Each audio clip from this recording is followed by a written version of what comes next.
दोस्तों जय माता दी।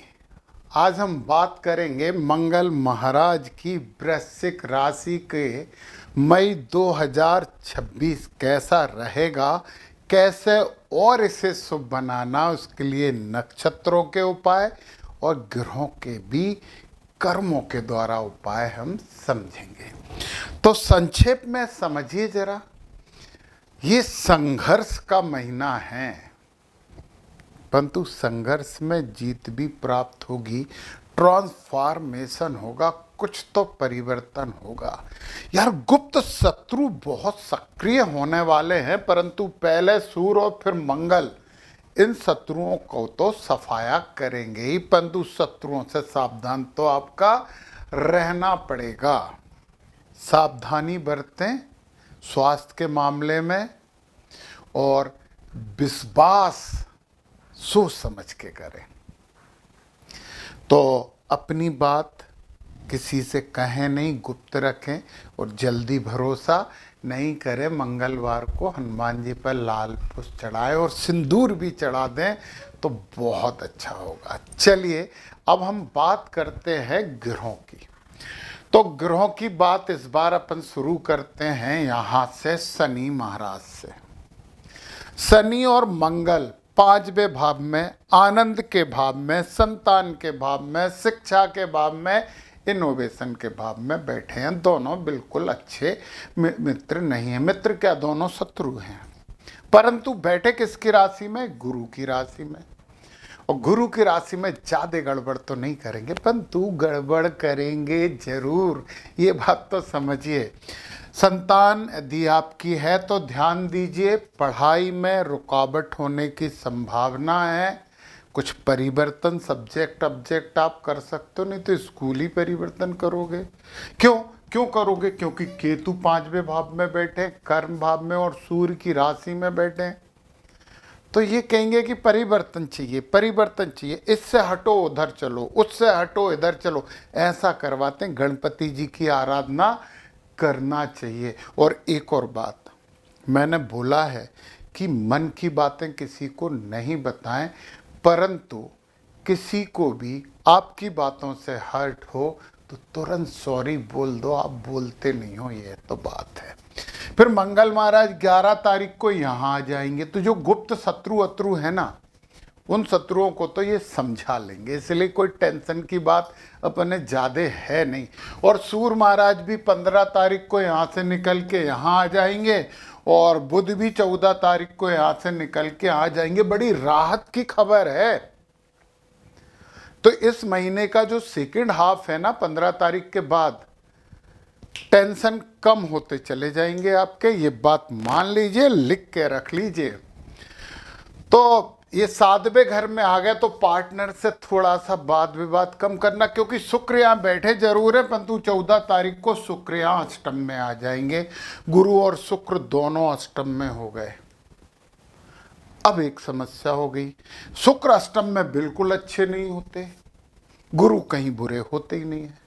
अष्टम में गुरु का मतलब समझिए, जब भी कहीं गले गले तक फंसोगे वो ईश्वरी सहायता आके उबार लेगी। मतलब आपको भगवान की सहायता मिलेगी, ईश्वरीय सहायता मिलेगी जब भी आपको जरूरत महसूस होगी तब। ये बहुत इंपॉर्टेंट बात है। अष्टम गुरु ईश्वरी सहायता दिलवाते ही दिलवाते हैं। स्वास्थ्य में सावधानी रखिए, ज़्यादा ज्ञानी बनने की कोशिश मत करिए। ये शुक्र यहाँ पे थोड़ा सा खर्चा करवाएंगे, पार्टनर से विवाद करवाएंगे। सूर्य बैठ के वैसे भी ईगो क्राइसिस हो रहा है, तो थोड़ी सी सावधानी बरतना है। चलिए, हमने ये सब बातें कर ली। अब गुरु की दृष्टि की बात भी करेंगे और शनि की दृष्टि की भी बात करेंगे, क्योंकि संभलना शनि की दृष्टि से है और प्राप्त करना गुरु की दृष्टि से। तो पहले प्राप्ति की बात कर ले, फिर संभलने की बात करेंगे। चलिए गुरु की दृष्टि की बात करें। 1 2 3 4 5, पहली दृष्टि 5 भी ठीक है। ये 12वें भाव, व्यय भाव पे डाल रही है। हॉस्पिटल का भाव है, आइसोलेशन का भाव है, सैया सुख का भाव है, परंतु गुरु की दृष्टि तो अमृतमयी दृष्टि होती है। तो विदेश से संबंध बना के काम कर सकते हो, हॉस्पिटल से रिलेटेड कोई भी काम कर सकते हो, फायदे में ही रहोगे। एक्सपोर्ट इंपोर्ट कर लो, फायदे में रहोगे। ये 5वीं दृष्टि कह रही है। अब सुनिए आप, गुरु की 7वीं दृष्टि आपके कुटुंब, वाणी और परिवार के भाव पे। तो आपको बड़ा विद्वान, आप अच्छा बोलोगे। मैंने बोला मन की बात मत बोलना इस महीने, अच्छा बोलोगे, परिवार साथ दे सकता है, धन भी आएगा, क्योंकि धनु राशि है, गुरु अपने ही घर में देख रहे हैं तो और अच्छा करेंगे। फिर गुरु की 9वीं दृष्टि यहाँ पे राहु महाराज को ठीक कर रही है, क्योंकि राहु चौथे घर में सुख में भ्रम के कारण कमी करते हैं, कंफ्यूजन क्रिएट होते हैं।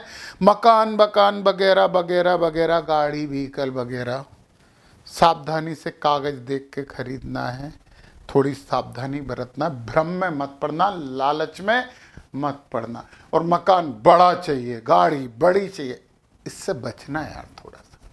गुरु महाराज तो वैसे आपको संतुलित कर रहे हैं, चौथे भाव में देख के कहीं ना कहीं भ्रमों में कमी करवा रहे हैं, ये वरदान है। अब जरा शनि महाराज की दृष्टि की बात भी तो कर ली जाए।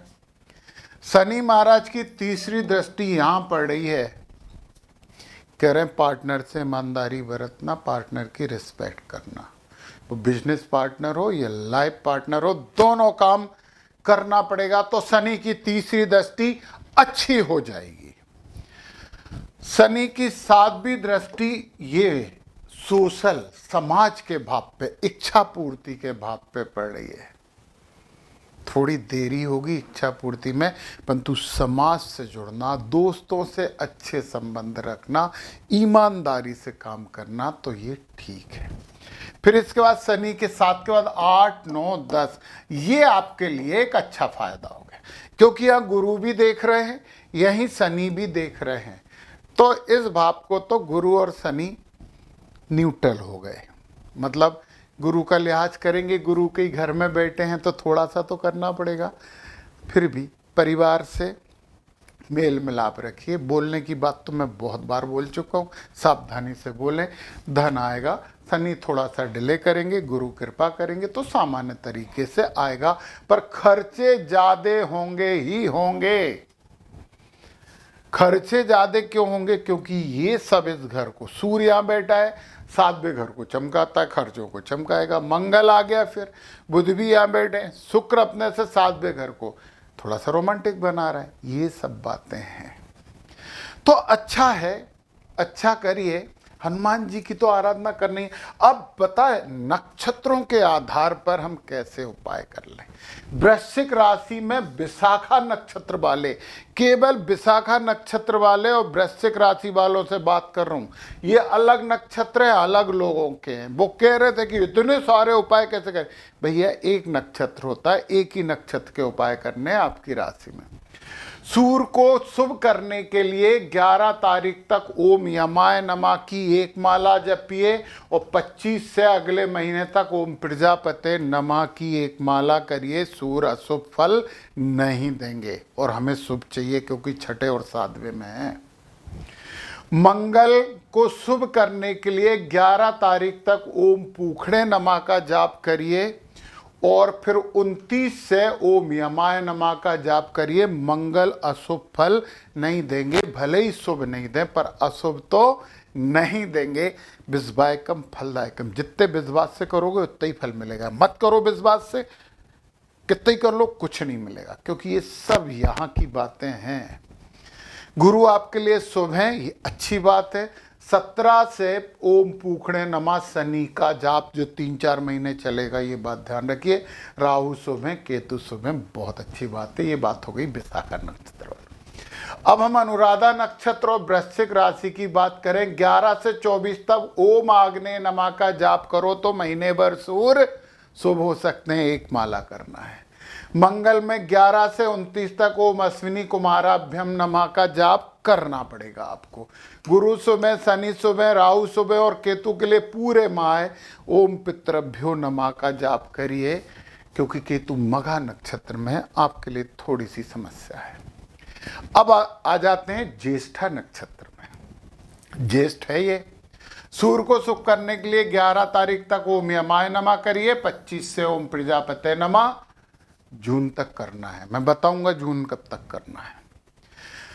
मंगल शुभ है, परंतु 29 तारीख महीने के लगभग आखिरी में ओम यमाय नमः का जाप करना। तो सूर्य के लिए भी तो कर रहे हो, दोनों के लिए एक माला ही ठीक है।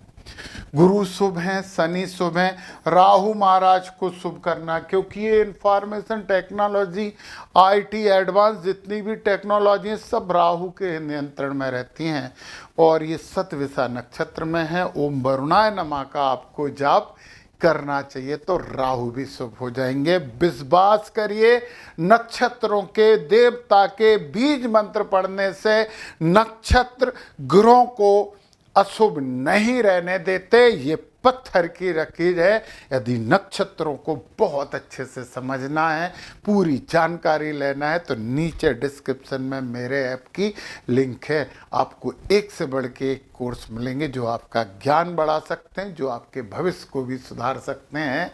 और यदि आप अच्छे एस्ट्रोलॉजिस्ट बनना चाहते हो तो भी आपका उद्देश्य पूरा हो जाएगा। जय माता दी।